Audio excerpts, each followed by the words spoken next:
Thank you for coming out. You guys are great. The key to life is to do what you love to do every day. Like, I'm a comedian, but I'm also an elementary school teacher. And it's two totally different worlds. Like, the school is so nice and so neat, and the outside world is so gritty and so dirty.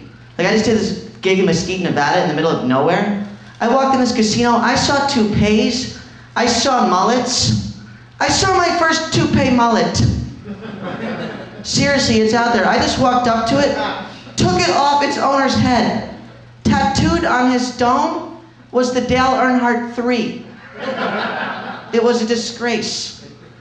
Then I traveled up to San Francisco, get some new headshots up there from this guy, Dan Dion, very famous photographer. Thought I was gonna love it up in San Fran. Didn't like it that much. Very aggressive style of homeless person up there. I walk up to this ATM machine. There's a homeless guy standing next to it. My $20 bill comes out. This guy goes, "Hey man, you have any cash on you?" I just held it up like, I have this. This guy actually offered to break it for me. All right, if you're a homeless guy and you can break a 20, you've got your bottle of Mad Dog. Clock out. And like, sometimes from drinking, you're the crazy one. Like, I went to a keg party 2 weeks ago. The cops showed up. I ran. I'm 28 years old. I actually jumped in the back of a pickup truck at one point and laid down. This cop just ran up to me. He's like, "Wait a second, wait, aren't you my kid's teacher?" And I said, yes, I am. And he let me go. He did. You just do crazy, crazy things. Any guys ever drop acid? Yes, there's rules to that one. One of the rules, you never want to answer the phone on acid. Because you'll think your tiny friend is stuck inside the plastic. And you'll break it apart trying to save him. Try explaining that to your mom the next day. Like, of course I had to break the phone, Mom. Brian was in there. I was afraid that he couldn't breathe. And he says, I don't know. Then like, you get in the classroom, like, that's actually not that much better anymore. Like, I taught kindergarten last year. You remember it was great? It was like half a day. There was a snack, a recess, a nap was involved. Yeah? Now it's awful. It's a full day. There's math, there's science, there's reading, there's social studies. I started giving the kindergartners coffee. You laugh, the reading scores are up, way up. Of course, they soil their pants a lot more often. But hey, no child left behind, not in my classroom. Not ever. And just like this year, I do first grade reading recovery, which means I teach kids brand new to the country how to read and write English. And it's just, yes, you're laughing, because English is a horrible language to teach to kids from other countries, because their languages make sense. But with English, you gotta be like, all right, kids, you see that O right there? It makes the sound ah. Unless you put an N in front of it, and then you got no. Put a W after the O, you got now. Put a K before the N, you're right back to no. Like, you know what? Just get the hell out of here. You're better off in Tijuana. Take the trolley down there. It just, I don't know. Like, my school, there are honestly some terrible teachers. Like, at my school, we have a 300-pound PE teacher. 3 bills teaching physical education. His games are a disgrace. He's got one game called Relay Races to McDonald's.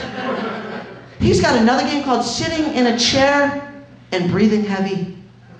The kid's favorite game is leaning against the wall and sweating. It's a fraud. And they're like, there's other fraudulent things in sports, like in boxing. How come every boxer has a winning record? Every boxer is like 35-0, 42-1, and if you suck, you're like 14-5. Who the hell is losing all these fights? There must be some one-armed white retard out there with anything in the punching bag who's like 0-4,448. I don't know, man. Like, there's just so much animosity with people. Like, only people can make a sport out of punching each other in the face. A brain-damaged sport. Like, you never see animals lashing out within their own species the way that people do. They just don't. Like, and they could. Animals have things to be upset about. Take a slug, for example. A slug is a little piece of bubble gum with a soul. But it doesn't lash out at the other slugs, and it could. It could slither up to them and be like that. But it doesn't, and that's my point there. And that's my only point there. Because, I don't know, like we got this crazy war in Iraq and like, who knows what's going on over there? They just elected a new president over there. No one even knows his name. I'm pretty sure his name is Hassoun to be assassinated. And there's a lot of animosity towards Republicans now. And like some Republicans I get, like the rich ones, and some I just don't get, like the impoverished ones.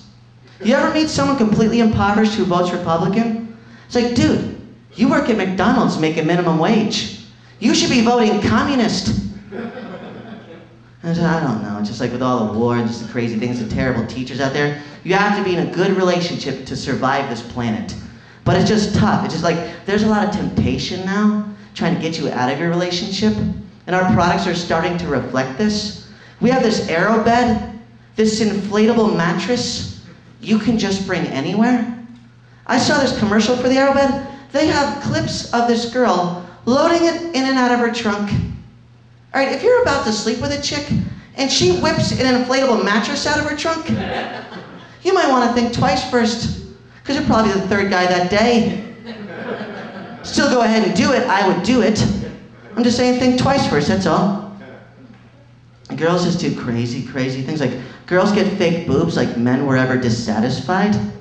Girls, stick with what you've got. Like, I have never taken a girl's shirt off and just been like, these just won't do. You put your shirt on and get the hell out of here. Every time I'm ecstatic, even if there's only one. And I don't know, like girls just do crazy things. Like, I see these girls walking around town, they have these shirts that describe their personality types on them. I walk by this chick, she has a shirt that says, bitch, straight across the front of it. Is that supposed to attract a guy? Like, ooh, finally, a bitch. Those are really hard to find. Guys, that's my time. I'm Serritella. Thank you very much.